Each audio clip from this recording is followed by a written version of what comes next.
శుక్లాంబరధరం విష్ణుం శశివర్ణం చతుర్భుజం ప్రసన్నవదనం ధ్యాయేత్ సర్వవిఘ్నోపశాంతయే. వందే గురుపదద్వంద్వం అవాంగ్మానసగోచరం రక్తశుక్లప్రభామిశ్రం అతర్క్యం త్రైపురం మహః. నారాయణం నమస్కృత్య నరం చైవ నరోత్తమం దేవీం సరస్వతీం వ్యాసం తతో జయముదీరయేత్. సమస్త సన్మంగళాని సంతు. నారద మహర్షి ఈ ప్రకృతి యొక్క వల్లో పడకుండా ఉండడం కోసం బ్రహ్మగారిని ప్రార్థించాడు. బ్రహ్మదేవ, సంసారం అంటే నాకు ఏనాడు కోరిక లేదు, గృహస్థాశ్రమం మీద లేదు. ఏ జన్మలో సుకృతమో మీరంతా కలిసి నాకు ఈ దివ్యమైన వీణ ఇచ్చారు. ఈ మహతి అనే వీణ వాయించుకుంటూ సమస్త లోకాలు తిరుగుతున్నాను. సమస్త లోకాలకి పాపం తొలగించే అవకాశం నాకు ఇయ్యి అన్నట్ట. ఆయన ఎక్కడికి వెడితే అక్కడ హరిస్మరణ, హరికథ, తద్వారా మానవులకి దోషాలు తొలగిస్తాడు. అందుకే భాగవతంలో ఆయన గురించి ప్రత్యేకంగా చెప్పారు. వాయించు వీణ నెప్పుడు మ్రోయించు ముకుంద గీతములు జగములకు చేయించు చెవుల పండుగ మాయించు నగాళి ఇట్టి మతి మరి కలడే. ఎప్పుడూ చేతిలో ఉండే వీణ వాయిస్తాడు. ఆ వీణ వాయించేటప్పుడు పలికించేటటువంటి కథలో గీతాలు అవి కూడా ముకుంద గీతములు, శ్రీకృష్ణుడి పాటలే పాడతాడు. జగత్తుకి చెవుల పండుగ చేస్తాడు. ఆయన ఉపన్యాసం చెప్పినా, ఆయన పాట పాడినా, ఆయన మాట్లాడినా సమస్త లోకాలకి బ్రహ్మానందం కలుగుతుంది, పండుగ అవుతుందిట. సమస్త పాపాలు ఆ క్షణమే పటాపంచలు చేస్తాడు ఆయన. ఇటువంటి జ్ఞాని మరొకడు లేడు. అటువంటి వాడు బ్రహ్మదేవుణ్ణి సమస్త లోకాలని తరింపజేయడానికి తగిన మార్గం చూపించమంటే, నాయన మాట్లాడకుండా కైలాసానికి వెళ్ళు. శంకరుడు పండితుడు, లోకానందకరుడు. ఆయన శంకరుడే అసలు సంగీతం ఇచ్చినవాడు. సామగానం ఆయన సృష్టించింది, నాట్యం ఆయనది, వ్యాకరణం ఆ శివుడిచ్చిందే. అన్నీ ఆయన ఇచ్చాడు. ఆయన అనుగ్రహం ఉంటే ఇవన్నీ నువ్వు చేయగలవు. అక్కడికి పొమ్మన్నట్ట. మాట్లాడకుండా ఆయన నమస్కారం చేసుకుని శివుణ్ణి ఆశ్రయించడానికి కైలాసానికి బయలుదేరాడు. ఎక్కడ దారి పొడుగుతా పవిత్రమైన వాతావరణం ఉన్నదట. అసలు పరమేశ్వరుడు అంటేనే, ఆ నామం వింటేనే శరీరం పులకిస్తుంది. శంకరుడు ఆయన, మనశ్శాంతిని ప్రసాదించేటటువంటి వాడు ఆయన. శం అంటే సుఖము, శం కరోతి ఇది శంకర అంటే సుఖమును కలిగించువాడు, అందుకని శంకరుడు అన్నారు. శివుడు అంటే మంగళస్వరూపుడు అని అర్థం. అక్కడికి వెళ్ళాట. అది మనోహర దివ్యధామం అన్నారు. ధ్రువలోకం దాటాక ధ్రువుడి నక్షత్రం కనపడుతుంది. అక్కడ నుంచి 1,00,000 యోజనాల దూరంలో ఉందన్నారు. అది ఊహకు అందదు ఆ దూరం. అక్కడ ఉంటాడు ఆయన. మరి భూలోకంలో హిమాలయ పర్వతాల్లో కైలాసం, ఇది భూలోకంలో కూడా మానవుల కోసం భౌతిక కైలాసం అనే పేరుతో ఇక్కడ దర్శనమిస్తాడు. కానీ ఇది కైలాసం అనుకోకూడదు. ఇక్కడ కూడా ఆయన అటువంటి కైలాసపు వాతావరణం సృష్టించాడు. ఇది భూలోక కైలాసం. అసలు కైలాసం ఎక్కడో ఉన్నది, శరీరంలో కూడా ఉన్నది ఒక కైలాసం. ఈ త్రిశూలధారి పరమేశ్వరుడు అక్కడ ఉంటాడు. యోగ బలంతో ఆ మహాలోకాన్ని నిర్మించాట. అదంతా దివ్య రత్నముల సారంతో ఉంటుంది. స్వయం ప్రకాశకం అది. దానికి ఏం దీపాలక్కర్లా. కరెంటు పోతే ఈ స్విచ్ మార్చి ఆ స్విచ్ చేయవలసిన అవసరం దానికి అవసరం లేదు. మహాత్ములు, పవిత్రమైన మనస్సు కలిగిన వాళ్ళే అక్కడికి వెళ్ళగలడు. అసలు సాధకులలో పవిత్రత లేకపోతే శివుడి దాకా ఎక్కడికి వెళ్ళగలరు వాళ్ళ మొహం. మీరు చూడండి, కృత్రిమత్వం లేకుండా మనస్ఫూర్తిగా లోపల ఏమీ కాలుష్యం లేకుండా భగవద్ధ్యానం చేసేవాడికి ఎప్పటికైనా తొందరగా సిద్ధి కలుగుతుంది. అందుకే ఆయన దగ్గరికి వెళ్ళాలంటే రవ్వంత మనస్సులో కుళ్ళున్నా, కుతంత్రాలున్నా, కుట్రలున్నా ఆయన తిరిగకుండా ఉండవుగా, రానివాడు అక్కడికి. సాధకులు కొన్ని వేల జన్మలు ఎత్తుతారట. అందుకే ఎందుకని ఎన్నో జన్మలు సాధన చెయ్యగా చెయ్యగా చెయ్యగా మనఃకాలుష్యం తొలగుతుంది. మనోమలం తొలగకపోతే ఉపయోగం లేదు. ఒక మనిషి శరీరం అంతా మలం ఉన్నప్పుడు, చిన్నపిల్లలే మన కళ్ళెదురుగుండా మలం పూసుకున్నప్పుడు ఏం చేస్తాం మనం? వాడు స్నానం చేస్తే కానీ మంచక్రిస్తామా? ఒరే స్నానం చెప్పారా, పర్లేదు వెళ్ళి మంచం మీద పడుకోరా అని ఏ తల్లి అందు. ఇంత ప్రేమ ఉన్న తల్లి కూడా ముందు వాడినైనా చేయమంటుంది, లేదా తానే దగ్గర ఉండి వాడి మలం ప్రక్షాళన చేసి వాడిని పవిత్రుని చేసి అప్పుడు ఇంట్లోకి వెళ్ళనిస్తుంది, వంటింట్లోకి వెళ్ళనిస్తుంది, లేదా స్కూల్కి పంపుతుంది. పరమాత్ముడు అటువంటి వాడు. అందువల్ల ఆయన దగ్గరికి వెళ్ళాలంటే ముందు మన మనస్సులలో ఉండే మలం తొలగాలి, దోషం పోవాలి. వాళ్ళే ఆ లోకాన్ని, కైలాసాన్ని చూస్తారు. అది 1,00,000 యోజనాల వైశాల్యంతో ఉంటుందిట. విశ్వకర్మ అక్కడ శివుడిని ప్రార్థించడానికి, శివుడికి సేవ చేయడానికి, శివలోకంలో అలంకారం చేయడానికి ఉంటాట. కానీ చిత్రం ఏమిటో తెలిసిన, విశ్వకర్మ జీవితంలో ఒక్క కోరిక నెరవేరలా. ఏమిటది? కైలాసానికి, వైకుంఠానికి అలంకారం చేయాలనే కోరిక. స్వర్గలోకం దాటి అతను వెళ్ళలేకపోయాట. చెప్పాడు అక్కడ. విశ్వకర్మ కూడా ఆ శివలోకం చూడలేకపోయాడు. పాపం తక్కిన లోకాలు, బ్రహ్మలోకానికి కాస్త అలంకారం చేయగలిగట. సరే, దేవలోకానికి ఎలాగో విశ్వకర్మే శిల్పాలతో వాటితో అలంకారం చేసి ఉద్యానవనాల్ని వాటిని కాపాడాడు. ఒక కైలాసానికి మాత్రం, స్వామి నీ కైలాసంలో మంచి మంచి ఉద్యానవనాలు కడతాను, విగ్రహాలు చెక్కుతాను, మందిరాలు కడతాను, అనుమతి ఇమ్మంటే అసలు అక్కడికి వెళ్ళే అవకాశం రాలా.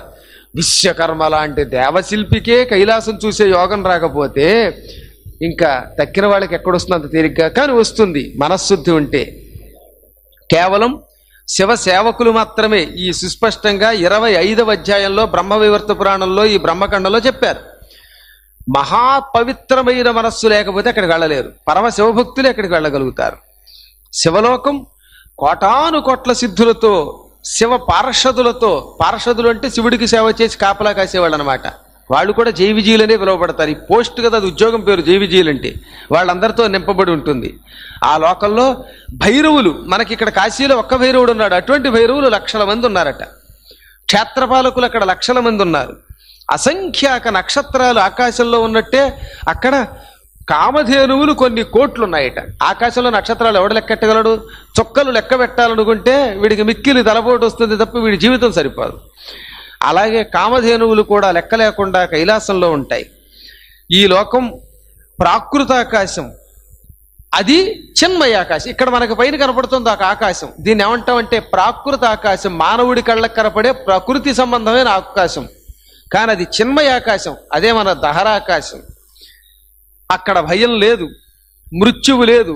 నా మృత్యు తత్ర, అక్కడ మృత్యువు లేదట. వార్ధక్యం లేదు, రోగం లేదు, రొంపలు లేవు, దిక్కుమాలిన తలపోటు లేవు, వెన్నుపూసలు తప్పుకోవడాలు లేవు, దుఃఖాలకి స్థానం లేదు, ఏహీ లేదు అక్కడ. అంత నిత్యారోగ్యం, నిత్యానందం, మరొకటి సుఖం తప్పేం లేదు అక్కడ అన్నారు.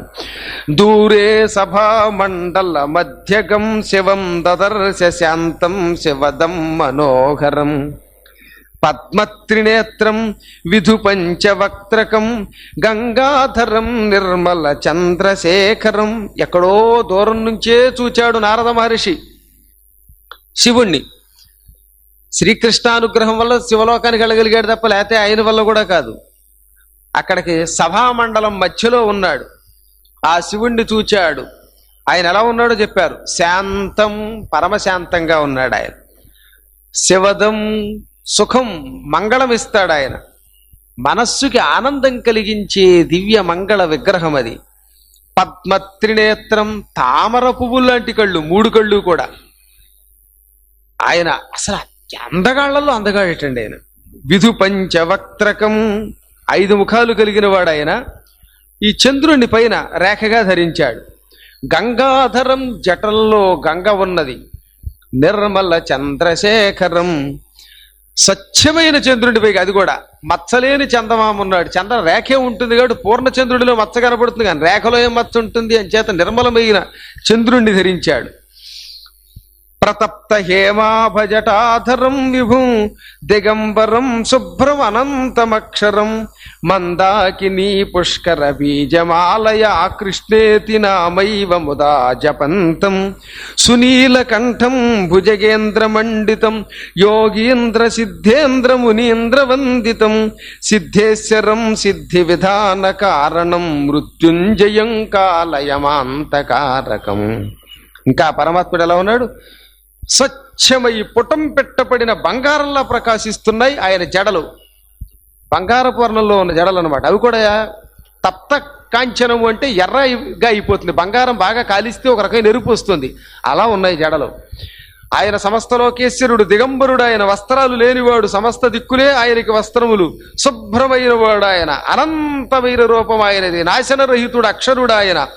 ఆకాశగంగలోని పద్మాల బీజాలుంటాయే ఆ తామర కాయలతోటి ఓ మాల చేత్తో తీసుకుని తామర కాడలు ఆ బీజాలు వాటితోటి మాల చేసుకుని ఆ మాలతో కృష్ణ కృష్ణ అని జపిస్తున్నాడు. జపమాలగా తామర కాడలు వాడాడనమాట. నిరంతర శ్రీకృష్ణ నామ జప పరాయణుడు ఆయన. నీలమైన కంఠం కలిగిన వాడు ఆయన.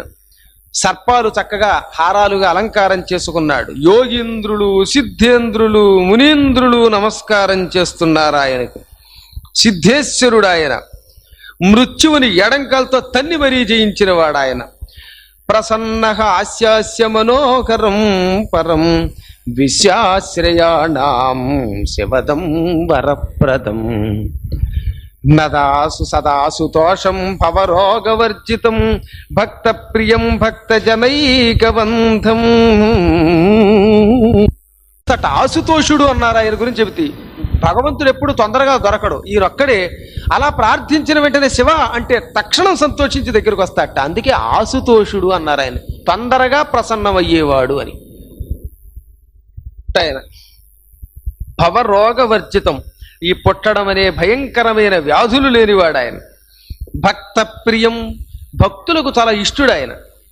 భక్త జనైక బంధుం, తన భక్తులకు తానొక్కడే బంధువు ఆయన. ఎవరైనా భక్తి శ్రద్ధలతో ప్రార్థిస్తే వాళ్ళ దగ్గరికి పరుగు పరుగున పెడతాడు. అటువంటి సోలధారిని పరమాత్ముడిని చూచాడు, పులకించిపోయాడు. నారద మహర్షి సమీపానికి వెళ్ళాడు, కాళ్ళ మీద పడిపోయాడు, తల వంచాడు, నమస్కారం చేశాడు. 3 తంత్రులు ఉన్నాయిట ఆయన వీణకి. దాన్ని మోగిస్తూ శ్రీకృష్ణుడిని శివుడిని కలిపి గుణ సంకీర్తన చేశాడు. ఎంచేతంటే జ్ఞానులు ఎప్పుడూ శివుడికి కేశవుడికి భేదం పాటించకుండా చేస్తారు. ఆ ఇద్దరూ ఒకటే అనే జ్ఞానం కలిగిన వాడికి ఎప్పటికీ కష్టం ఉండదు. ఆ ఇద్దరికి భేదభావం పాటించేవాడు ఎన్ని యుగాలైనా మోక్షం పొందడు. అందుకే శ్రీకృష్ణ గుణనామ సంకీర్తనం చేశాడు ఆ మహాత్ముడు. శివుడు చూశాట. బ్రహ్మమానసపుత్రుడు, నిరంతరం భక్తి తప్ప మరొకటి ఎరగనివాడు. అటువంటి ఆ నారదుడిని చూచి గౌరవించి, ఆశ్చర్యం ఏమిటంటే నమస్కారం చేసి ప్రార్థించిన నారదుడికి రత్నాల సింహాసనం చూపించి కూర్చోమన్నట్ట, ఆసనం ఇచ్చాట. కానీ సాక్షాత్తు జగద్గురువు శివుడు ఆసనం ఇస్తే అది గౌరవం, అందులో సందేహం లేదు. ఈయన మాత్రం కూర్చోలేదు. స్వామి, నీవు కృపాస్వరూపుడు గనక రత్నసింహాసనం ఇచ్చావు, అయితేనేం పరమాత్ముడి దగ్గర ఎక్కడ కూర్చోవాలో నాకు తెలుసు అని నిలబడ్డట్టు అక్కడే. పొరపాటున కూర్చోలే. స్వామికి ఎదురుగుండా 2 చేతులు కట్టుకుని అలాగే ఉన్నాడు. బతిమాలుగా కింద కూర్చున్నట్టు వీళ్ళు పాదాల దగ్గర నా స్థానం తప్ప, నువ్వు కుర్చీ ఇచ్చావు కదా అని కుర్చీ మీద నేను ఎత్తి మీద ఎక్కి కూర్చొని స్వామి అన్నాడు. అందుకే నారదుడు పరమజ్ఞాని అన్నారు. ప్రారంభంలో వినయంగా నిలబడే ఉన్నట్టు, ఎంతసేపటి కూర్చోడు ఆయన. ఆయన భక్తిభావంతో శివుడికి అనేక ప్రణామాలు అర్పించాడు.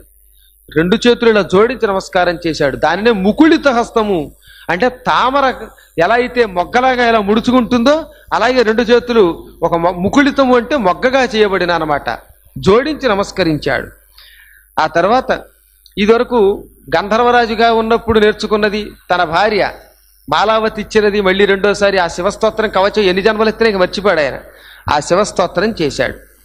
చేసి శివుడి ఆజ్ఞ స్వీకరించి స్వామి పార్శ్వం మీద అప్పుడు చిట్ట చివరికి బతిమాలగా ఆయన ఇచ్చిన రత్నసింహాసనం అలంకరించాట. అప్పటి కాని కూర్చోలే.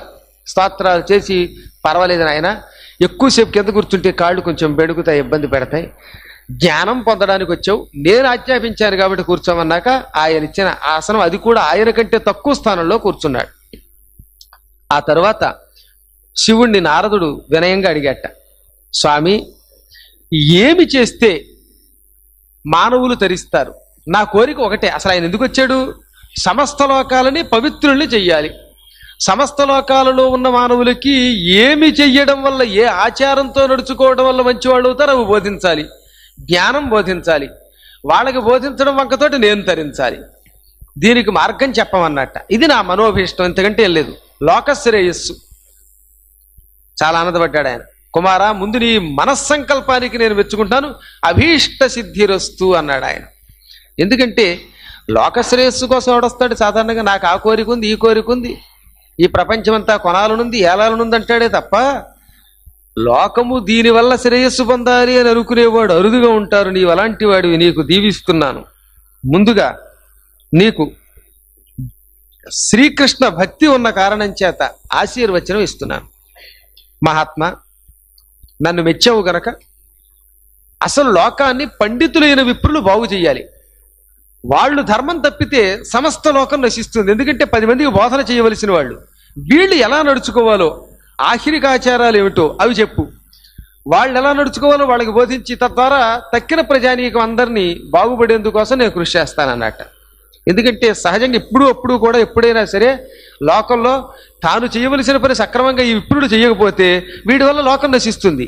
ఒక్క పాడైన బ్రాహ్మడి వల్ల 1,00,000 మంది పాడైపోతారు. అందువల్ల సరియైన మార్గంలో నడుచుకోని విప్రజాతి లోకానికి శ్రేయస్సు బదులుగా నష్టం కలగజేస్తుంది. ఆ దృష్టితో అడిగాను నేను అన్నాడు. అప్పుడు చెప్పాడు ఆయన, నాయనా, అసలు ఎవరికైనా ఆచారం అనేది అవసరమే. ఆచారము వల్ల జనులకు అన్నాడు. అంతేగాని ఫలానా వాడికనే చెప్పాలి. ఆచారం అందరికీ అవసరమే.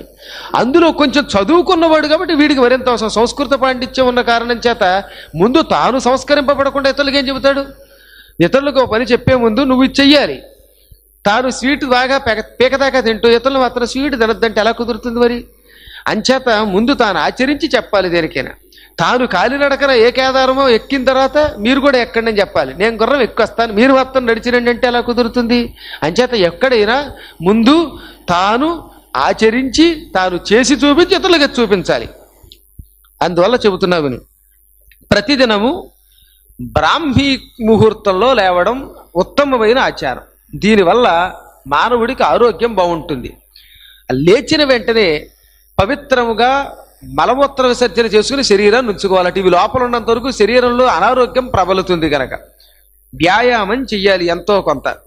తర్వాత రాత్రి కట్టుకున్న బట్ట అటు సూర్యుడిని పొడిచిన వెళ్ళి కట్టకూడదు. చాలా మంది చేసే పని ఇదే. స్నానం అయ్యాక వెళ్ళి ఆ దిక్కుమాల బట్ట కడతారు.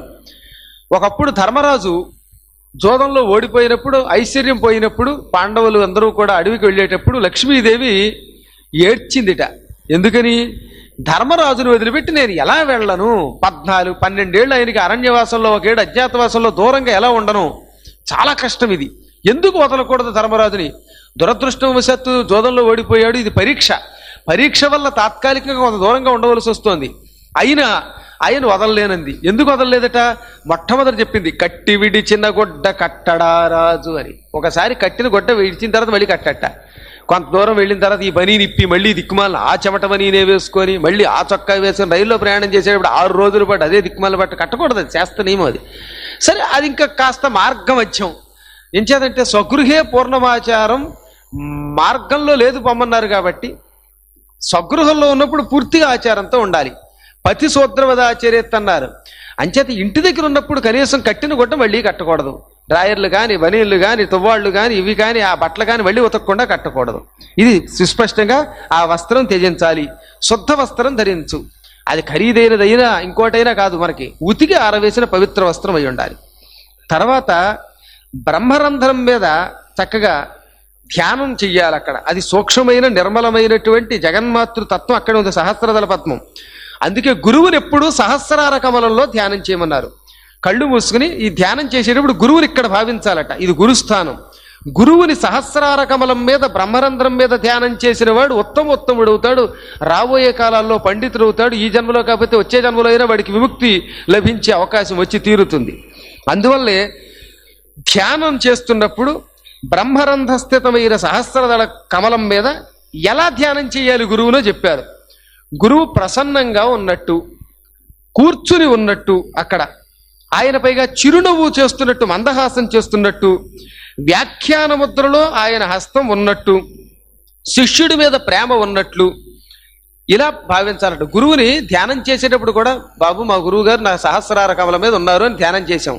అప్పుడు మళ్ళీ ఆ గురువు రూపాన్ని ఇలా ఊహిస్తే ఆ రూపం అలాగే ప్రత్యక్షం అవుతుంది. ఊహ ఏమి చేస్తామో అది ప్రత్యక్షం అవ్వాలి. ఆ ఊహ చేసేటప్పుడు మా గురువు గారు కోపిష్ఠాల్లో ఉన్నాడు, పళ్ళు బయటికి పెట్టాడు, కళ్ళు బయటికి పెట్టాడు అనుకోకూడదన్నారు. ప్రసన్నంగా ఉన్నాడు మొట్టమొదటిది. చిరునవ్వు నవ్వుతున్నాడు, వ్యాఖ్యానం చేస్తున్నట్టు ఉంటుంది ఆయన రూపం. మా శిష్యుల మీద ఆయనకి అపారమైన ప్రేమ. శిష్యులకు ఎప్పుడు బోధ చేయడానికే ఆయన ఆగ్రహిస్తాడు. ఒకవేళ ఆగ్రహిస్తే ముఖమంతా ప్రసన్నం. చెప్పారు ఇక్కడ వరుసగా. శాంతం, శాంతాకారుడు ఆయన. నిత్య సంతుష్టం, నిత్యం సంతోషంగా ఉంటాడు. పరబ్రహ్మస్వరూపిణం, పరబ్రహ్మస్వరూపుడు ఆయన. ఇలాగే ఎప్పుడు, అసలు గురువుని ఎప్పుడు ధ్యానం చేసినా ఇలాగే ఉండాలి. అందుకే పూజా మందిరంలో గురువు పటం పెట్టుకునేటప్పుడు కూడా నవ్వుతున్న గురువు గారి పటం పెట్టుకోవాలన్నమాట. అని బిగుసుకుపోయిన గురువు గారి పటం పెట్టుకోవద్దన్నారు. ఆ తర్వాత నిర్మలం, శ్వేతం, సహస్రదళ విభూషితం, విస్తృతం, ఇది హృదయ పద్మం. ఈ హృదయ పద్మంలో ఇష్టదేవత. చాలా ఆశ్చర్యకరం ఇది అసలు ధ్యానం అంటే. ఇది సదాచారం, ఇది అసలు శాస్త్ర సమ్మతం. గురుస్థానం సహస్రార కమలం. మరి మన ఇష్టదేవత ఉందిగా, గురువుగారు అమ్మవారి మంత్రం ఇచ్చాడో, కృష్ణుడి మంత్రమే ఇచ్చాడో, విష్ణు మంత్రమే ఇచ్చాడో, సూర్యారాధన ఇచ్చాడో, శివ మంత్రమే ఇచ్చాడో, ఆ మంత్ర అధిష్టాన దేవతని మన హృదయంలో చేర్చాలి. అంటే హృదయస్థుడేమో దైవం, సహస్రదళ పద్మస్థుడేమో గురువు.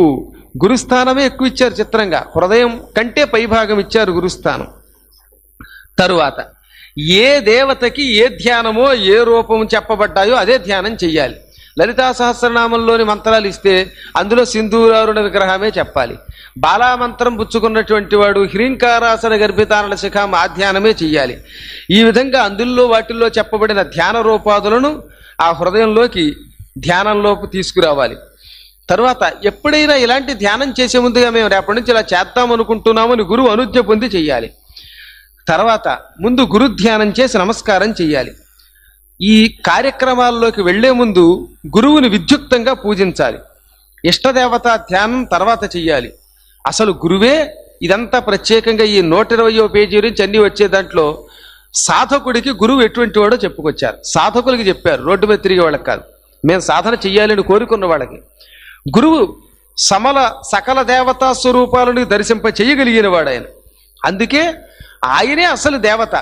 ఆయన తన ఇష్టదేవతా మంత్రాన్ని, పూజా విధానాన్ని, జపాన్ని చేస్తాడు. మనం జపం ఎలా చెయ్యాలి, పూజ ఎలా చెయ్యాలి ఎప్పటికప్పుడు తెలుసుకునే చేయటం మంచిది. ఒకసారి తెలుసుకున్నాక మళ్ళీ అన్నాడు కూడా, ఇంతకీ జపమాలు మీరు నిన్ను ఇలా చెప్పారా ఇలా చెప్పారని ఒకసారి అడగకూడదు. చెప్పినప్పుడు ధారణ చేసి గుర్తుపెట్టుకోవాలి.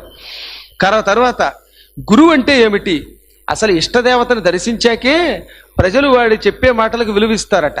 అందుకే ఆ గురువు వెంట పడతారట. వాడి దగ్గరికి వెడితే మనకు ఆనందం కలగడానికి గల కారణం ఇష్టదేవతా దర్శనం చేశాడు. చెయ్యకపోతే వాడికి సరస్వతీ ప్రసన్నం అంతలా ఉండదు పొమ్మన్నారు.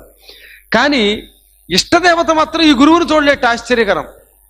కొంతకాలం పోయాక సాధకులు నిత్యం ఆ గురువుని చూడగలుగుతారు, కానీ ఇష్టదేవతని చూడలేరు. ఎందుకు చూడలేరంటే ఇష్టదేవతకి గురువు అంటే చాలా ఇష్టం. ఆ గురువుని సంపూర్ణంగా భక్తితో వీడు ఉపాసిస్తున్నాడని తెలిస్తే కానీ ఆ ఇష్టదేవత హృదయంలో కనపడదని చెప్పారు. ఎవరికైనా తాను ఉపాసన చేస్తున్న దేవుడు హృదయంలో ధ్యానం చేయగానే కనబడితే వాడికి గురుభక్తి ఉన్నట్టే పొమ్మన్నారు. నాకు గురుభక్తి ఉంది అని ఎవరన్నా నిరూపించుకోవాలంటే వాళ్ళకే హృదయంలో తన ఇష్టదైవం కనపడతట. ఆ హృదయస్థుడైన జనార్దనుడు, అమ్మవారో ఆ రూపం ప్రత్యక్షం అవ్వాలి. అందువల్ల గురువు ఇష్టదేవత కంటే గొప్పవాడు అన్నారు. ఇందులోదే ఈ శ్లోకం. గురుర్ బ్రహ్మ గురుర్ విష్ణు గురుర్దేవో మహేశ్వర గురు సాక్షాత్ పరం బ్రహ్మ తస్మై శ్రీ గురవే నమః. అందువల్ల ఏం చెప్పారు, ఈ 26వ అధ్యాయంలో గురువు సాక్షాత్తు బ్రహ్మస్వరూపుడు. ఎందుకని శిష్యుల్ని ముందు సృష్టి చేశాడు, వాళ్ళని చేరదీశాడు. ఆ తరువాత మంత్రం ఇచ్చి వాళ్ళని పోషించాడు విష్ణువు. తర్వాత మంత్ర అధిష్టాన దేవతలో కలిపేస్తున్నాడు. కొంతకాలానికి తాను ఏ దేవతను ఉపాసిస్తున్నాడో సాధకుడు ఆ దేవతలో కలిసిపోతాట. ఆ దేవత లోకానికి కడతాట. లయం చేసేది మహేశ్వరుడు. ఈ గురువు కూడా తన ఇష్టదేవత స్వరూపంలో శిష్యుణ్ణి లయం చేస్తున్నాడు గనక మహేశ్వరుడు. ఆయనే సాక్షాత్ పరబ్రహ్మ. ఆయన్నే ఆద్య ప్రకృతి అంటున్నది ఇందులో. అంటే సాక్షాత్ ఆ జగన్మాత దుర్గాదేవి ఆయనే. చంద్రుడు ఆయన, అగ్ని ఆయన. చంద్రుడని ఎందుకన్నారు, చంద్రుడు ఓషధీకారకుడు. ఓషధులు రోగాలు తొలగిస్తాయి. అందుకే ఈయన భవరోగములను, మనం పుట్టిన దగ్గర నుంచి చచ్చేదాకా నిత్యం సంసారంలో అనేకమైన కష్టాలు పొందుతున్నాం, చికాకులు పొందుతున్నాం. మనకు వచ్చేటటువంటి అశాంతులన్నీ నీకవు, కోరికలన్నీ నీకవు, ఇవన్నీ రోగాలు. ఈ రోగాలన్నిటినీ తొలగిస్తాడు కాబట్టి భిషజే భవరోగిణాం, భవరోగములకు వైద్యుడు అన్నారు గురువు గారిని. అందువల్ల ఓషధీకారకుడైన చంద్రుడితో సమానుడు ఈ గురువు. తర్వాత అగ్ని సమస్త పాపాలని పటాపంచలు చేస్తున్న దూదిని ఎలా కాల్చేస్తుందో అగ్ని, ఈయన కూడా పాపం అనేటటువంటి తోలములను తొలగిస్తాడు. దౌర్భాగ్య తోల వాతుల అని అమ్మవారి యొక్క సహస్రనామంలో ఒకటి ఉన్నది. దౌర్భాగ్యములు అంటే సంపదలు లేకపోవటం, కష్టాలు, ఇవన్నీ అన్నమాట. భాగ్యం అంటే సంపద, దానికి వ్యతిరేకం దౌర్భాగ్యం. ఈ భాగ్యములు లేని దారిద్ర్యములు అనేటటువంటివి తోల తూలము అంటే దూది, దానికి అమ్మవారు వాతూల, వాతూలం అంటే గాలి అన్నమాట. ఒక ఆయన పరుపు చేసుకుందామని ఇంటి బయట దూది ఎండ వేశాడు. ఆ దూది మీదకి పెద్ద గాలి రాగానే దూది అంతా ఏమైపోయింది, ఎగిరి కొట్టుకుపోయింది. అమ్మవారు దౌర్భాగ్యతోల వాతూల. గురువు గారట దౌర్భాగ్యమని ఆ దూదిని భస్మం చేసేస్తాట, ఎగరగొట్టడం కాదు ఏకంగా. అందువల్ల ఆ అమ్మెంతో ఈ గురువు అంతే. ఇక సూర్యుడు కూడా ఆయన, సూర్యుడు వస్తేనే ఈ భూమి మీద రోగాలు ఉండవు చాలా వరకు. లేకపోతే బ్యాక్టీరియా పెరిగి సూక్ష్మక్రిములు 4 రోజులు ఏకదాటిగా వర్షం పడితే సూర్యుడు కనపడకపోతే బాబో సూర్యదేవ ఎప్పుడు వస్తావురా అని ఎదురు చూస్తాం మనం.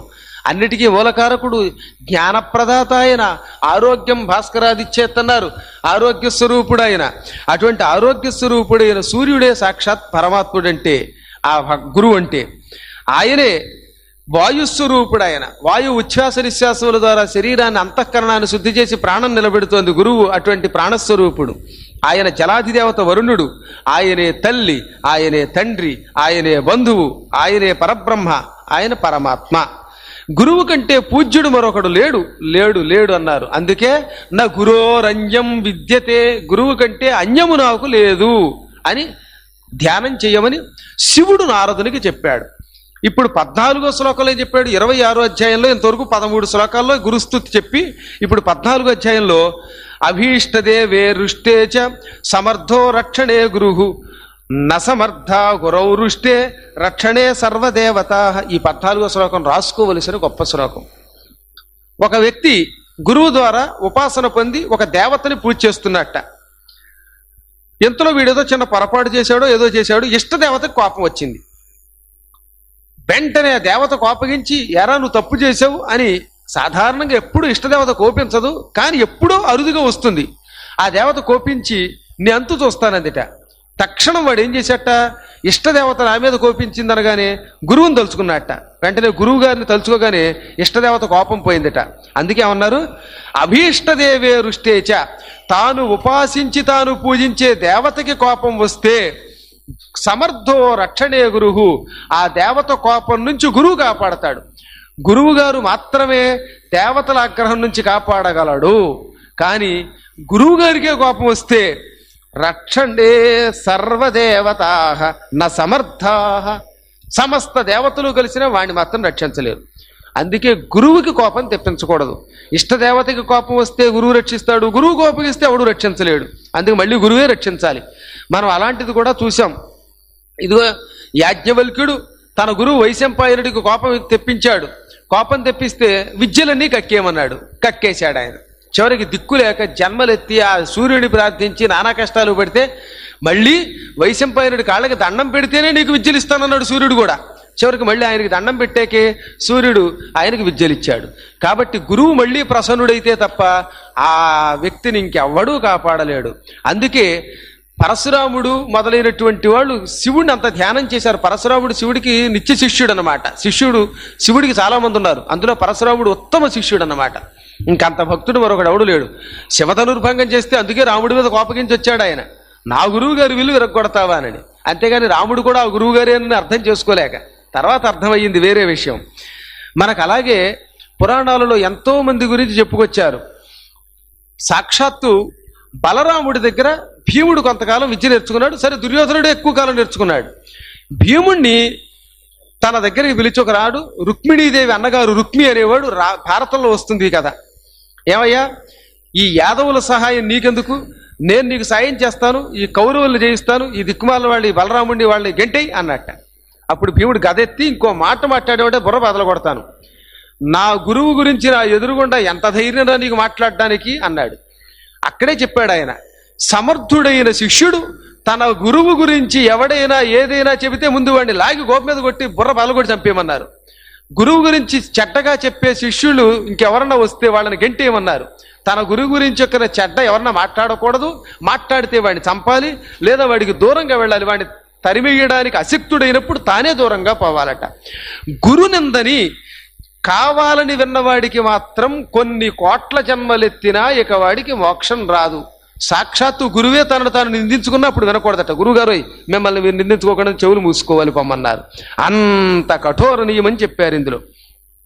ఈ 15వ శ్లోకంలో కూడా యస్య తుష్టో గురుః శస్య జయస్తస్య పదే పదే యస్య రుష్టో గురుస్తస్య సర్వనాశస్య సర్వదా. గురువు గారు శిష్యుడి మీద సంతోషం పొందితే, ఒక్కసారి గురువు ఎవరి మీద సంతోషం పొందుతాడో వాడికి అడుగడుగున విజయం కలుగుతుంది. అందుకే గురువు గారి సంతోషం పొందడం కోసం సాధన చెయ్యాలి చెయ్యాలి చెయ్యాలి. అలా సాధన చేస్తే గురువు సంతోషపడితే వాడికి సమస్త శుభాలు కలుగుతాయి. ఇక 2వ పాదంలో చెప్పారు, యస్య రుష్టో గురువు, ఎవడి మీదైనా గురువు కోపగించాడో తస్య నాశస్య సర్వదా, వాడికి సర్వనాశం ఎల్లవేళలా అన్నారు. అందుకే గురుదేవుడు కోపించకుండా చూసుకోవాలి. తనకి మంత్రోపదేశం చేసిన వాడు మాత్రమే గురువు, తనకి ఈ సమస్త పురాణేతిహాసాలు ఇచ్చేవాడు మాత్రమే గురువు. పాఠాలు చెప్పేవాళ్ళు మాత్రం గురువు అనకూడదు. వ్యవహారంలో అంటాం, అది వేరే విషయం. గురువుగారు పాఠం చెప్పండి అని. కానీ వాళ్ళు ఉపాధ్యాయులు. ఉపాధ్యాయ వృత్తి వేరు, ఈ అద్భుతం వేరు, గురు వృత్తి వేరు. వ్యావహారికం వేరు, ఈ పారమార్థికం వేరు. పారమార్థిక కోణంలో గురువు అంటే మాత్రం మంత్రోపదేశం చేసి దైవం కేసి తీసుకువెళ్ళేవాడు, సాధకుల్ని నడిపేవాడు. అందువల్ల ఇంకా 16వ శ్లోకంలో కూడా శివుడు మళ్ళీ నారదుడికి చెప్పాడు, న సంపూజ్య గురుం దేవం యో మూఢః పూజయేద్ భ్రమాత్ బ్రహ్మహత్యా శతం పాపీ లభతే నాత్ర సంశయః. ఎవడైనా మూర్ఖుడు ఏవో భ్రమలో పడి గురువును పూజించక ఇష్టదేవతని పూజిస్తే వాడు 100 కొలది బ్రహ్మహత్యా పాపాలు పొందుతాడు. ఇంకేం చెప్పలేదు, బ్రహ్మహత్యా శతం అన్నారు. వాడు పాపాత్ముట్ట, నాత్ర సంశయ, అక్కడ సందేహం లేదు. నేను అందుకే చాలా మంది శిష్యులకు వివరించి చెప్పా, గురువు గారు దగ్గరలో ఉన్నప్పుడు, ఈ ఆశ్వయుజమాసం దసరా పూజలు అవి జరుగుతున్నప్పుడు ఆ గురుపీఠానికి దర్శనం చేయకుండా ఇంట్లో పీఠం పెట్టుకుంటే వాడి శ్రమంతా వృధా, వాడు అనారోగ్యం పాలవుతాడు, క్రమక్రమంగా కళ్ళు తిరుగుతాయి, నీరసం వస్తుంది, ఇవన్నీ వస్తాయి. చెప్పారు ఇందులో మొహమాటం లేకుండా. గురుస్థానం గొప్పది. తన ఇంటిలో తాను పీఠం పెట్టి చేసే పూజ చేసినా చేయకపోయినా దోషం లేదు. కానీ గురుపీఠ దర్శనం చేయకపోయినా, గురుస్తోత్రం చేయకపోయినా వాడి సమస్త పూజలు వృధా అన్నమాట. తేలికగా మోక్షం ఇచ్చే గురువు దగ్గరికి 1-2 నిమిషాలు వెళ్ళి దర్శనం చేసుకోవడానికి కూడా సమయం లేకపోవడం ఎంత దురదృష్టవంతుడు అన్నాడు ఆయన. పైగా నేను చెబుతున్న మాట అన్నాడు శివుడు అంటున్నాడు, ఇది నేను అంటున్న మాట కాదు. శివుడు ఏమంటున్నాడు, సామవేదంలో భగవానుడు శ్రీహరి కూడా ఇలాగే చెప్పాడు నాయన, అదే నేను నీకు చెబుతున్నా.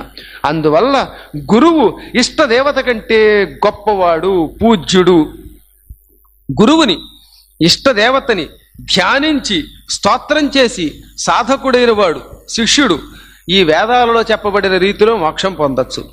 తర్వాత ఉదయం లేచి లేవగానే మలమూత్ర విసర్జన అయ్యాక ఎక్కువసేపు ఆ అపవిత్ర శరీరంతో గడపకూడదట, తొందరగా స్నానం చెయ్యాలి.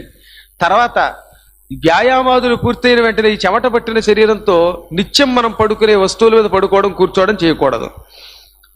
తర్వాత మలమూత్ర విసర్జన చేసే వాళ్ళు కూడా నియమం చెప్పారు. ఈ బాహ్య ప్రదేశాలలోకి పోయే వాళ్ళు ఉంటారే, అటువంటి వాళ్ళు పుట్టలు ఉన్న చోట, కొండ గుహలలోను, నదులలోను, నదులలో కూడా విసర్జించేవాళ్ళు నదీ తీరాలలోను కొంచెం దూరంగా వెళ్ళాలి, చెంబు పుచ్చుకుపోవాలి తప్ప అందులోనే ఈ మలమూత్రాదులు కలపకూడదు. ఇవి నియమం. ఇక మానవుడికి నిత్య శౌచం చెప్పారు. ఏమని? ఉత్తరం దక్షిణం ఈ 2 ముఖాలుగానే మలమూత్ర విసర్జన చెయ్యాలి. ఇదే మార్కండేయ పురాణంలో కూడా మదాలసా చరిత్రలో సుస్పష్టంగా చెప్పారు. మళ్ళీ బ్రహ్మవైవర్త పురాణంలో కూడా చెప్పారన్నమాట.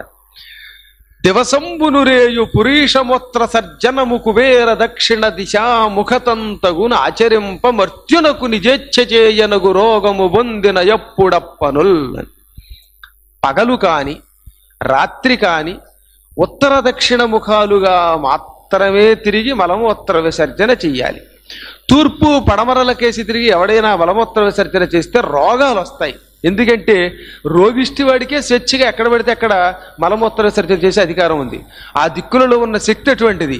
అందుకే మానవుడు ఆరోగ్యం కోరుకునేవాడు, భక్తి కోరుకునేవాడు, జ్ఞానం కోరుకునేటటువంటి వాడు పొరపాటును కూడా ఇంకా ఏ దిక్కుకి వెళ్ళకూడదు. ఎప్పటికి కూడా వాస్తు ప్రకారం నా దగ్గరకు వచ్చే వాళ్ళకి అదే చెబుతూ ఉంటా, ఇటు ఉత్తరం లేక దక్షిణం వచ్చేలాగా మాత్రమే ఆ లేవటరీ ప్లేట్ ఉండేలా చేసుకోండి బాబు అని. తర్వాత ఎక్కువగా దీర్ఘ నిశ్వాసం ఉచ్ఛ్వాసాలు విడవకుండా ఈ మలమూత్ర విసర్జన కాలంలో చూసుకోవాలంటే ఎక్కువ గట్టిగా అని గాలి గట్టిగా విడిస్తే కూడా అది కూడా అనారోగ్యం తెచ్చిపెడుతుంది. తర్వాత బుద్ధిమంతుడైనటువంటి వాడు తప్పనిసరిగా పవిత్ర స్నానం చేసి శరీరాన్ని శుద్ధి చేసుకోవాలి. ఇక శౌచము అని చెప్పారు. ఈ శౌచంలో బ్రాహ్మణుడికి తక్షణ శౌచం అవసరం. తక్కిన వాళ్ళు కొంచెం ఆలస్యం, 10 నిమిషాలు ఆలస్యం అయితే వచ్చే దోషం కంటే వీడికి ఎక్కువైతే తక్షణం ప్రమాదం. యతులు, వైష్ణవులు, బ్రహ్మ ఋషులు, బ్రహ్మచారులు, గృహస్థుల కంటే ఎక్కువ శౌచం చెయ్యాలట. ఎందుకంటే గృహస్థాశ్రమంలో ఉన్నవాడి కంటే యతులకి వాళ్ళకి అదే పని కదా. మరి వైష్ణవులకి, బ్రహ్మ ఋషులకి, బ్రహ్మచారులకి వీళ్ళకి మాత్రం కఠోర నియమం ఉల్లంఘన చేసే అధికారం లేదు. ఇక వైష్ణవాది మునులు ఉన్నారు, వీళ్ళు 2 రెట్లు ఎక్కువ శౌచం చేసుకోవాలి.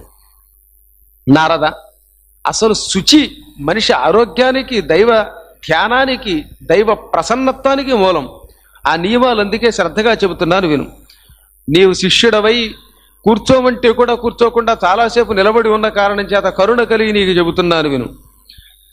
మానవ శరీరం క్షణభంగురం, ఏ క్షణంలో నశిస్తుందో తెలియదు. అందుకే ఆహారాలలో చాలా కఠోర నియమం పాటించాలి.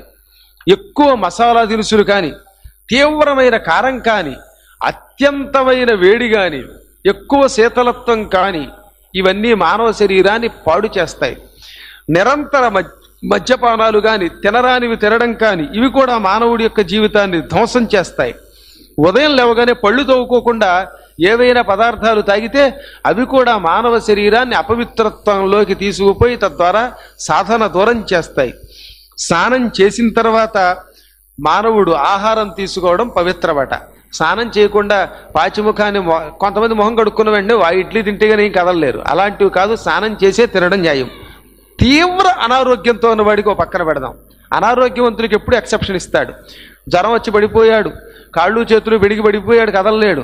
అలాంటప్పుడు తిని స్నానం చేయకపోతే దోషం లేదు. కానీ రవ్వంత ఆరోగ్యం సహకరించిన వాడు అలాగే చెయ్యాలి.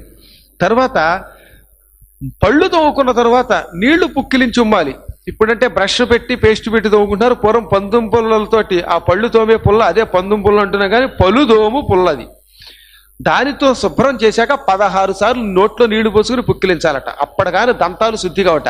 కాసి నీళ్లు పోసుకుని విషయం చలేసి అయిపోయింది మొహం అంటున్నాం. అందుకే ఈ ముఖం ఇలా తగులడ్డాయి. 16 మార్లు నీళ్లు నోట్లో పోసుకోవడం, దాన్ని పుక్కిలించి ఉమ్మడం. అలా 16 సార్లు అయితే అటువంటి వాడి యొక్క పళ్ళల్లో సమస్త దోషాలు పోయి శుద్ధి అవుతుంది.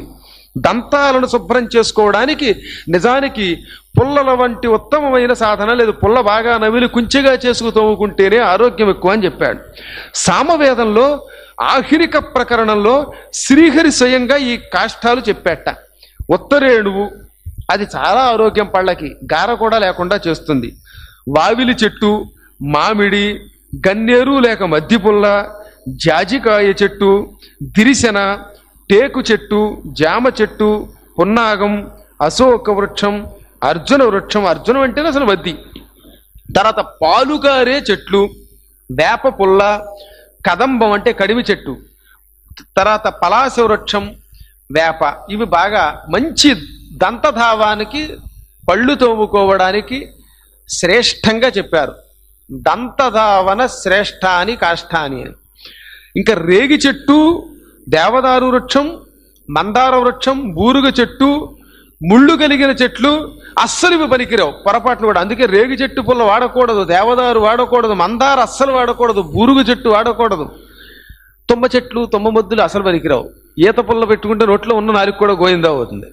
అంచేత ఇవన్నీ పనికిరావు అని చెప్పారు. లతలుంటాయి, సన్నజాజి, బచ్చలి ఇలాంటి తీగలతో ఉన్నవి కూడా పనికిరావు. ఇంకా రావి చెట్టు పుల్ల పొరపాటు కూడా నోట్లో పెట్టుకోవడానికి వాడకూడదు. ప్రియాల వృక్షం, చింత చెట్టు, తాడి చెట్టు, ఖర్జూరం, కొబ్బరి చెట్టు, ఈ పుల్లలు కూడా దంతధావనానికి ఉపయోగించకూడదు.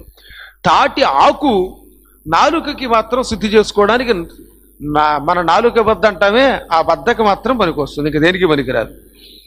మానవుడు దంతాలను నిత్యం పవిత్రంగా ఎంత శుభ్రం చేయాలో అంతా శుభ్రం చేస్తే అక్కడికి ముందు వాడు శౌచం పొందినట్టే అవుతాడు. ఎప్పుడైతే శౌచం లేదో వాడు అపవిత్రుడు. ఆ అపవిత్రుడు మన దగ్గరకు వచ్చి మాట్లాడితే వాడి వల్ల మనకి కూడా మంత్రసిద్ధి ఉండదట.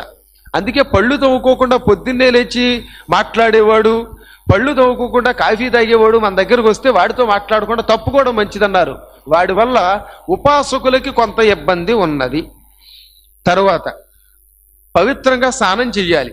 స్నానం చేసిన తర్వాత చాలా మంది చేసే పొరపాట్లు ఇక్కడ చెయ్యొద్దని చెప్పాడు.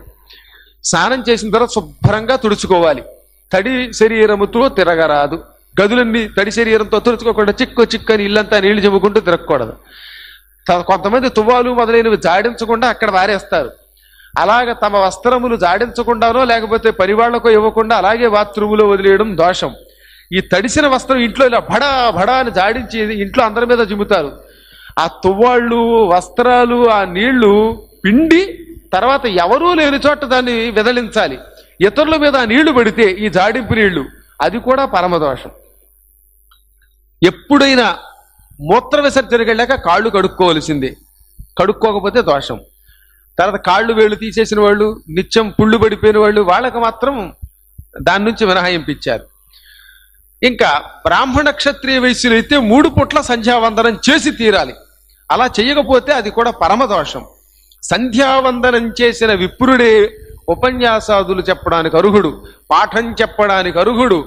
తర్వాత సంధ్యావందనం చేసిన వాడికి మాత్రమే తీర్థయాత్రాదుల పుణ్యం లభిస్తుంది. సంధ్యావిహీనుడైన వాడు సంధ్యావిహీన ఆహ్పశవ సమానా, సంధ్యావందనము చేయని వాడు పశువులతో సమానుడు. త్రికాల సంధ్య చెయ్యని బ్రాహ్మడు కర్మలకు అయోగ్యుడు, దానం పుచ్చుకోవడానికి అనర్హుడు. వాడు మధ్యాహ్న సాయం సంధ్యాలని పరిత్యజించేవాడు బ్రహ్మహత్యా పాపం సృష్టించుకుంటాట. ప్రాతకాలంలో ఒక్కపూట చేస్తే వాడి కనీసం అర్హుడవుతాడు. కలియుగంలో సమయం తప్పినా పర్వాలేదు కానీ ఉదయం పూట సంధ్యావందనం కనీసం చేయని వాడి ముఖం చూడద్దని చెప్పారు. ఆత్మహత్య పాతకం పొందుతాడు ఒకవేళ సంధ్యావందనం విడిచిపెడితే. ఏకాదశి వ్రతం చెయ్యటం అందరి కర్తవ్యమట. ఏకాదశి వ్రతం చెయ్యని వాడు పుట్టిన మలమూత్ర భక్షణ చేసే దుర్మార్గుడితో సమానం. ఏకాదశి నాడు ఉపవాసం ఉండి తీరాలి. ఆ ఏకాదశి నాడు అన్నం తింటే ఎన్ని అన్నం మెతుకులు తింటే అన్ని పురుగులు తిన్నట్టు. అలాంటి వాడు కాలసూత్రం అనే నరకంలోకి వెడతాడు. కంగారు పడకండి, ఇలా అన్నం తినకుండా ఏకాదశి వ్రతం చేసేవాళ్ళ నియమాలు కూడా రాబోయే క్షణాల్లో చెప్పాడు ఆయన. అద్భుతమైన విషయాలు చెప్పాడు పరమేశ్వరుడు. ప్రాతకాలం సంధ్యావందనం చేసిన సాధకుడు గురువుకి నమస్కారం చెయ్యాలి. ఆడవాళ్ళకి తర్వాత ఈ బ్రాహ్మణ క్షత్రియ వైశ్యులు కాని వారికి వీళ్ళకి చాలా సుఖంట. వీళ్ళు అందరికంటే కలియుగంలో మరింత గొప్పవాళ్ళు అని చెప్పారు. ఎందుకనంటే వాళ్ళకి ఏమక్కర్లేదు, కేవలం గురువు గారికి నమస్కారం చేసి ఇష్టదేవత మంత్రం స్తోత్రం చేస్తే వాళ్ళు సాక్షాత్తు విష్ణువుతో సమానులు అవుతారు. వాళ్ళకి ఉన్న స్థాయి అందులో కలియుగంలో మరింత బాగా చెప్పారు. స్త్రీలు చాలా అదృష్టవంతులు పొమ్మన్నారు. కలియుగంలో శూద్రులు చాలా గొప్పవాళ్ళు అని చెప్పారు. కలియుగంలో బ్రాహ్మణుడి కంటే శూద్రుడే ఎందుకు గొప్పవాడు అవుతాడు అంటే గురూపదేశమైన మంత్రం చేసిన కారణం చేత వాడు సాక్షాత్తు విష్ణు స్వరూపుడు అవుతున్నాడు. కలియుగం అందుకే కలిర్ధన్య అన్నట్టు నారదుడు. ఎందుకని ఇక్కడేమో ఏదో గొప్ప చదువుకున్న పండితులు అనుకున్న వాళ్ళు ఏమో కర్మలు విడిచిపెట్టారు. ఆహా, పెద్దగా చదువుకోరనుకున్నటువంటి ఆడవాళ్ళందరూ గురూపదేశ మంత్రం చేస్తున్నారు. కేవలం చిన్న చిన్న వృత్తులు చేసుకునేటటువంటి సామాన్యులు అనుకున్న వెనకబడిన తరగతులు వాళ్ళంతా విష్ణు స్మరణ చేస్తున్నారు. వీళ్ళు గొప్పవాళ్ళు, నేను ఆశ్చర్యపోతున్నాను, ఈ మహానుభావులకు నమస్కారం చేస్తానన్నట్టు ఏకంగా నారదుడు అంతటి వాడు. అందువల్ల కలియుగంలో వాళ్ళు అదృష్టవంతులు పొమ్మన్నారు. ఇష్టదైవానికి, సూర్యుడికి, బ్రహ్మదేవుడికి, మహాదేవుడికి, విష్ణుదేవుడికి, భగవతి అయిన ఆ మాయాస్వరూపిణి అంబికకి, శ్రీ మహాలక్ష్మికి, సరస్వతికి ఈ కలియుగంలో ప్రణామాలు అర్పించినటువంటి వాడు ఆ క్షణమే విముక్తుడవుతాడు. తరువాత నియమాలలో నివేదన ఏమి చెయ్యాలి? తన ఇష్టదేవతకి ఏదో పూజ చేసుకుంటాడుగా, వాడు ఎవడైనా అవ్వచ్చు. మానవుడు అయ్యాక ఉపాసన చేస్తాడు ఏదో ఒక ఇష్టదేవతని. మరి నైవేద్యం ఏమిటి? గుడం ప్రథమ స్థానం, బెల్లం పెట్టమన్నారు. తర్వాత అంటే వీటిలో ఏదో ఒకటి, అన్నీ దొరికితే అన్ని. ఘృతం, నెయ్యి, ఒట్టి నెయ్యి చాలట. ఇంత నెయ్యి చక్కగా తీసి ఆ నెయ్యి నివేదన చేసేసి శుభ్రంగా ఆ మాత్రం అన్నంలో వేసుకు తినేయచ్చు. తర్వాత స్వామివారికి తప్పనిసరిగా అద్దం మాత్రం చూపించాలట. ముఖ్యంగా అమ్మవారి పూజలు చేసేవాళ్ళు అద్దం ఒక్కసారి అమ్మవారికి తర్పణం దర్శయామి, ఆదర్శం అంటే అద్దం.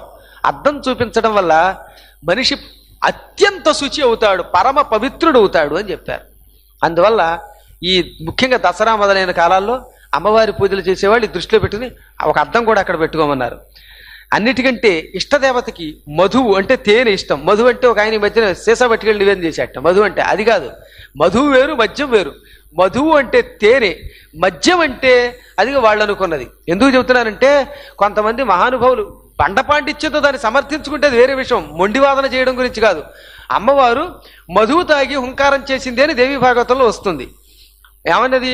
ఒరేయ్, ఈ మధు అంతా తాగేదాకా నువ్వు ఆగరా, ఆ తర్వాత గర్జ క్షణం మూఢం మధు యావత్ పిబామ్యహం. ఓరి మూర్ఖుడా, మహిషాసురా, నీ ఇష్టం వచ్చినట్టు వాగు, ఈ చేతిలో ఉన్న మధువు తాగేదాకా వాగు, ఇది తాగాక నీ సంగతి చూస్తానదిట.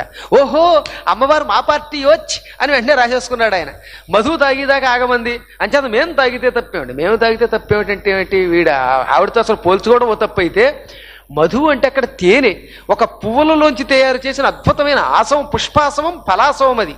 అంతేగాని వీళ్ళు అనుకున్నటువంటి రమ్ము బ్రాంతి ఉచ్చును తాగమని కాదు. కర్మ దిక్కుమాలేదు ఈ భాష్యాలు ఎక్కువైపోయాయి కలియుగంలో. అంచేత అమ్మవారు ఆ తేనె తాగి వాడిని చంపింది. అందువల్ల ఇక్కడ తేనెని మాత్రం నివేదన చేయమన్నారు. తరువాత వేలికి బంగారపు ఉంగరం లేకుండా పూజ చేయకూడదట. మరి అందరికీ బంగారం ఎక్కడొస్తుంది? అందుకే దర్భ చెప్పారు. దర్భని ధరిస్తే అది సువర్ణంతో సమానం. పితృకార్యములు చేసేటప్పుడు బంగారం చేతికి ఉండకూడదు. అందుకే ఆ సమయంలో బంగారం లేకుండా పూజ చేయకూడదు కదా, దానికి ప్రాయశ్చిత్తంగానే దర్భని పవిత్రమనే పేరుతో పెట్టారన్నమాట. కాబట్టి మానవుడికి దర్భవో లేకపోతే సువర్ణమో చేతికి లేకుండా అర్చన చెయ్యరాదు. సమయానుసారంగా స్నానాదులు నిర్వర్తించుకోవాలి. జలాశయాలలో పుష్కరాలు తర్వాత చెరువులు, బావులు వీటి దగ్గర స్నానం చెయ్యాలి. ధర్మాత్ముడు విద్వాంసుడైన పురుషుట్ట చాలా జాగ్రత్తగా వినవలసిన మాట. నది దగ్గర స్నానం చేసేటప్పుడు నదిలో అధిష్టాన దేవతలకు ఆహారంగా మట్టి వెయ్యాలి. అందరి చేత గంగానదిలో వాటిలో స్నానం చేయించేటప్పుడు పిప్పలాద శ్లోకం చెప్పి పాషాణంచమయాదత్తం ఆహారార్థం ప్రకల్పితాం అని కాస్త ఒక రాయి వేయిస్తున్నాం.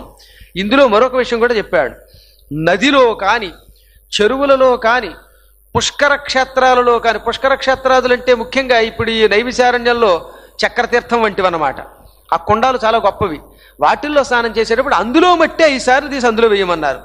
లేదా 5 పిండములు మట్టి బయట నుంచి తీసి అందులో వేసి నమస్కారం చేస్తే సంపూర్ణమైన తీర్థస్నాన ఫలం వస్తుంది. నదులలో, నదాలలో, తీర్థాలలో స్నానం చేయడం పరమ పవిత్రం. మరి ముఖ్యంగా సంవత్సరానికి ఒకసారి ఒక్కొక్క నదికి పుష్కరం వస్తుంది. ఇక అప్పుడు స్నానం చేస్తే ఆ ఫలితం అనంతం. ముందు జలాలలో మునగాలి, సంకల్పం చెప్పుకోవాలి, దివ్య సంకల్పం. మహాత్ములైన వైష్ణవులు స్నానంలో సంకల్పం చెయ్యకూడదని చెప్పేశారు శ్రీకృష్ణ ప్రీత్యర్థంగా. ఆ సంకల్పాదులు వారి వారి గురుముఖత నేర్చుకుని గురువుగారు ఎలా చెబితే అలా చేయడం ఉత్తమంగా చెప్పారు. ఇక ఇక్కడ వేదమంత్రాన్ని ఇలా పఠించమన్నారు. ఏమిటి? మనం మట్టి తీసి అందులో వేసేసేస్తాం కదా, ఆ తర్వాత మట్టిని కొంచెం తీసి విభూతిగా ధరించమని కూడా చాలాసార్లు చెబుతూ ఉంటాను నదీ స్నానంలో. అప్పుడు చెప్పవలసిన మృత్తికా లేపన మంత్రం అంటే ఇంత మృత్తిగా ఒంటికి పూసుకొని ఆ మంత్రం చెప్పుకోవాలట. అస్య క్రాంతే రథక్రాంతే విష్ణుక్రాంతే వసుంధరే మృత్తికే హరమే పాపం యన్మయా దుష్కృతం కృతం. శ్రీ సూక్తం చెప్పేటప్పుడు కూడా ఇదే మాట వస్తుంది మనకి. ఊరికే చదువుకుపోవడమే కానీ దాని అర్థం గురించి ఆలోచిస్తేగా ఇవాళ ప్రజానీకం. అస్య క్రాంతే, ఓ వసుంధరే అంటే ఓ భూదేవి, నువ్వు ఎటువంటి దానివి, నీ మీద అశ్వములు వెళ్ళాయి, ఎన్నో గుర్రములు పరిగెట్టుకుంటూ పోతున్నాయి. అంటే గుర్రముల చేత నీవు మోయబడుతున్నావు, గుర్రములు నీ మీద పరిగెట్టుకుంటూ పోతున్నాయి, వాటి పాదస్పర్శకు నోచుకున్నావు. రథక్రాంతే, ఎన్నో రథాలు కూడా నీ మీద పరిగెట్టుకుపోయాయి.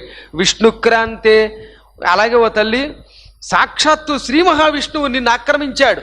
విష్ణువు బలిచక్రవర్తిని 3 అడుగులు అడిగినప్పుడు ఒక అడుగుతో భూమి మొత్తం తన పాదంతో ఆక్రమించాడు. ఆయన పాదం చేత నీవు ఆక్రమింపబడ్డావు. కేవలం అప్పుడేనా? శ్రీకృష్ణుడిగా ఉన్నప్పుడు కూడా పాదచక్రాలు వేశావు, రాముడిగా పాదచక్రాలు వేశావు. ఎన్నో పర్యాయములు శ్రీ విష్ణు మూర్తి పాద పద్మములు నీ మీద అలా వెయ్యబడ్డాయి, విష్ణు పాదాల చేత ఆక్రమించబడ్డావు. అటువంటి ఓ వసుంధరే భూదేవి, ఈ మృత్తికని, ఈ మట్టిని నీ నుంచి సేకరిస్తున్నాను. ఈ మృత్తికకి ఎందుకు ఎంత శక్తి వచ్చిందో ఇప్పుడు అర్థమైందా? గుర్రములు పవిత్ర జంతువులు, రథములు చాలా పవిత్రం, ఈ పైన సాక్షాత్తు విష్ణుమూర్తి, ఈ 3 నీ మీద నడిచాయి. ఈ నడవడం వల్ల ఈ భూమి మీద ఉన్న మట్టి చాలా పవిత్రమైంది. ఈ మట్టిని నేను ఒంటికి పూసుకుంటున్నాను. దీన్ని పూసుకోవడం వల్ల ఏమవుతుంది? నేను చేసిన మహాపాపములన్నీ హరించు దీన్ని రాసుకోవడం ద్వారా. యన్మయా దుష్కృతం కృతం మృత్తికే హరమే పాపం. నా చేత తెలుసో తెలియకో పాపాలు చేయబడ్డాయి, 1, 2 నేను చాలా పాపాలు చేశాను. ఆ పాపములన్నీ పోవాలంటే ఓ మట్టి నిన్ను రాసుకుంటున్నాను. ఈ మట్టి రాసుకుంటే ఎందుకు పోతాయి? ఇంకేమో రాసుకోకూడదా అంటే ఈ మట్టి మీద విష్ణువు అడుగు పెట్టాడు కాబట్టి. విష్ణువు అడుగు పెట్టకపోతే అప్పుడు మట్టి కాదు, అది ఎందుకు పనికిరాదు. అమ్మా ఈ పాపం నాకు తొలగించు. ఇదే మనకి శ్రీ సూక్తంలో కూడా చెప్పాం. అశ్యక్రాంతే రథక్రాంతే విష్ణుక్రాంతే వసుంధరే అనాలి. వసుంధర అంటారు కానీ వసుంధరే అంటే సంబోధన అనమాట. శిరసాధారయిష్యామి రక్షస్సు మాం పదే పదే అని. ఇదిగో ఓ భూదేవి, నిన్ను నేను శిరసాధారయిష్యామి, తల మీద శిరస్సుతో ధరిస్తున్నాను. పదే పదే ఇప్పుడు నేను నీ మీద నడిచి వెడుతున్నాను, అడుగులు వేస్తున్నాను. అడుగడుక్కి రక్షస్వ మాం మాం రక్షస్వ, నన్ను రక్షించు. భూమి మీద నడిచేవాడికి ఎప్పుడే కష్టం వస్తుందో ఎవడికి తెలుసు? ఎప్పుడు వెడుతూ ఉంటే యాక్సిడెంట్ అవుతుందో, ఎప్పుడు వెడుతూ ఉంటే కింద పడి కాలు విరుగుతుందో. ఎంతో మంది నడుస్తూ కాలు కింద పడిపోగానే ఆ కాలు విరిగిపోయి మంచానికి చచ్చిపోయిన వాళ్ళు లేరు, మరి బాత్రూములో పడి కాళ్ళు విరిగిన వాళ్ళు లేరు, నేల మీద పడిన వాళ్ళు లేరు. అంచేత అమ్మ, అడుగు తీసి అడుగు వేస్తున్నప్పుడు భూమి మీద ఏమవుతామో మాకు తెలియదు గనక అడుగడుక్కి రక్షించు అని అర్థం అనమాట. రక్షస్సమాం పదే పదే అంటే అడుగడుగునా మమ్మల్ని రక్షించు. మాం అంటే నన్ను అని ఎవడికి వాడే కోరుకోవాలి, నన్ను రక్షించని. అలాగ మంత్రం చెప్పుకుని ఆ తరువాత అమ్మ ఇప్పుడు మేము నదిలో స్నానం చేస్తున్నాం అని మళ్ళీ దానికి కూడా శ్లోకం చెప్పారు. ఇవన్నీ భవిష్యత్తులో పుస్తక రూపంలో వేసేస్తున్నాం, మొహమాట లేకుండా. చేతంటే చాలా అవసరం కనుక మానవులకి. ఉద్ధృతాపి వరాహేణ కృష్ణేన శతబాహునా ఆరుహ్య మమ గాత్రాణి సర్వం పాపం ప్రమోచయ పుణ్యం దేహి మహాభాగే స్నానానుజ్ఞాం కురుష్వ మాం. అమ్మ, ఒకప్పుడు శ్రీకృష్ణ భగవంతుడు వేలాది చేతులతో శోభిస్తూ వరాహ రూపం ధరించాడు. అనేక పాదాలు అనేక హస్తాలు కలిగిన పరమాత్ముడు ఆయన. ఆ పరమాత్ముడు వరాహ రూపంలో సముద్రంలో మునిగిపోయావు నువ్వు. అప్పుడు నిన్నేం చేశాడు? పైకెత్తాడు. ఆయన నిన్ను ఎత్తకపోతే ఇవాళ నువ్వు మాకు లేవుగా. ఇప్పుడు ఆయన చేతులతో కూడా ఎత్తాడు కాబట్టి నువ్వు ఇంకా పవిత్రురాలివి. కాళ్ళు పెట్టాడు, చేతులతో ఎత్తాడు కాబట్టి భూదేవి నువ్వు పరమ పవిత్రురాలివి. అందుకే నీ మీద మేమంతా పుట్టాం, పెరుగుతున్నాం. నువ్వు మాకు అన్నం ఇస్తున్నావు, ఇల్లు ఇస్తున్నావు, అన్నీ ఇస్తున్నావు. ఇప్పుడు నువ్వేం చేస్తావంటే నీ మట్టి ఒళ్ళంతా పూసుకున్నాం కాబట్టి మా శరీరంలో అవయవాలన్నీ నీ స్వరూపం అయిపోయాయి. నీవు మా శరీరం మీద ఈ విధంగా మట్టి రూపంలో వచ్చి సమస్త పాపాలు తొలగించు. అమ్మా, పుణ్యం ప్రసాదించు, స్నానం చేయడానికి అనుజ్ఞయి. ఎంచేత భూమి మీదే నది ప్రవహిస్తోంది కనుక అని స్నానానుజ్ఞానం పుచ్చుకోవాలి, స్నానానికి అనుజ్ఞ పుచ్చుకోవాలి. ఇలా వేదమంత్రాలు ఉచ్చరించిన తర్వాత నాభి వరకు అంటే బొడ్డు వరకు నీళ్లలోకి దిగాలి. నదిలోకి ఒకేసారి బుడుంగిన ఉలక్కుంటా ఇలా దిగడం మంచిదని చెప్పారు. బొడ్డు వరకు నదిలోకి దిగాలి. అసలు అందుకే సంకల్పం చెప్పేటప్పుడు చాలా మందిని నాభిస్థానం వరకు దిగిన తర్వాత ఇక్కడ ఆగి మంత్రం చెప్పాక సంకల్పం చెప్పాక స్నానం చేయండి అనడానికి గల కారణం అదే. అప్పుడు మంత్రోచ్చారణ పూర్వకంగా ఇలా స్నానం చేయాలట. గంగే చేయమునే చైవ గోదావరి సరస్వతి. కొంతమంది గంగే చేయమునే కృష్ణే అని కృష్ణానదిని కూడా చెబుతారు. గోదావరి సరస్వతి నర్మదే సింధు కావేరి జలేస్మిన్ సన్నిధింకురు. ఏ నదిలో అయినా గోదావరిలో చేస్తున్నా ఇదే చెప్పాలి, కృష్ణలో చేసినా ఇదే చెప్పాలి, నర్మదలో చేసినా ఇదే, గంగలో చేసినా ఇదే చెప్పాలి. ఎందుకని? ఓ నదీ దేవత, నీలో గంగ ఉన్నది, యమున ఉన్నది, గోదావరి ఉన్నది, సరస్వతి, నర్మదా, సింధు, కావేరి, మీరందరూ ఈ నదిలో ఉండండి. నేను ఏ నదిలో చేస్తున్నానో ఆ నదిలో వరుసగా ఈ సమస్త నదులు కూడా ఆవాహన అవ్వండి. సమస్త నదీ జలాలలో ఒకేసారి స్నానం చేస్తే వచ్చే పుణ్యం ప్రసాదించండి. తదనంతరం బుద్ధిమంతుడు ఏం చేయాలి? నళిని, నందిని, సీత, మాలిని, మహాపథ, విష్ణు భగవానుడి యొక్క పాదాల నుంచి పుట్టిన గంగా నది యొక్క పేర్లు ఇవన్నమాట. ఆ నదులన్నిటినీ స్తోత్రం చేయాలట. గంగా నది భూమి మీదకి వచ్చిందిగా భగీరథుడి వల్ల. వచ్చిన తర్వాత గంగ 7 పాయలు అయ్యింది. అందులో 3 పాయలు పావని, హ్రాదిని, నళిని, ఇవేమో పడమరకి పోయాయి. తర్వాత సీత, సుచక్షువు, సింధువు, ఇవి తూర్పుకు పోయాయి. ఈ 7వ పాయ గంగానది భగీరథుడి వెంట మనం ఉన్న ఉత్తరం వైపుకి వచ్చిందనమాట. వచ్చి అటు తూర్పుకి ప్రవహించింది, బంగాళాఖాతంలో కలిసింది. ఈ 7 పాయలు కూడా గంగవే, అందుకే వాటిని తలుచుకోవాలి. తర్వాత పద్మావతి, భోగవతి, స్వర్ణరేఖ, కౌశికి, దక్ష, పృథ్వీ, శుభగ, విశ్వకాయ, శివామృత, విద్యాధరి, సుప్రసన్న, లోకప్రసాదిని, క్షేమ, వైష్ణవి, శాంతిద, గోమతి, సతి, సావిత్రి, తులసి, దుర్గా, మహాలక్ష్మి, సరస్వతి, రాధిక, లోపాముద్ర, దితి, రతి, అహల్య, అదితి, సంజ్ఞ, సధ, సాహ, అరుంధతి, శతరూప, దేవహూతి. ఈ నారీమణుల్ని స్నానం చేసేటప్పుడు తలుచుకుంటే మంచిది. అందరికీ పేర్లు గుర్తుండవు కాబట్టి అవకాశం ఉన్న వాళ్ళు కంఠస్థం చేసి నదీ స్నాన సమయంలో ఈ పతివ్రతల్లో కొంతమందినైనా తలుచుకోమన్నారు. వీరిని స్మరిస్తేట స్నానం చేయకపోయినా పవిత్రుడే. ఒక్కొక్కప్పుడు అనారోగ్యంతో ఉన్నవాళ్ళు, మంచం మీద ఉన్నవాళ్ళు, శీతాకాలంలో లేవలేని వాళ్ళు, ఇలాంటి వాళ్ళకి ఈ నామాలు చేస్తే స్నానం చేసిన పుణ్యం వస్తుందన్నారు. తరువాత మానవుడు స్నానానంతరం లలాటం మీద అంటే నుదుటి దగ్గర, కంఠ ప్రదేశం, వక్షస్థలం 3 చోట్ల కుంకుమ బొట్టు, తిలకం పెట్టుకోమన్నారు. స్నానం దానం తపో హోమో దేవతా పితృకర్మ చ తత్సర్వం నిష్ఫలం యాతి లలాటే తిలకం వినా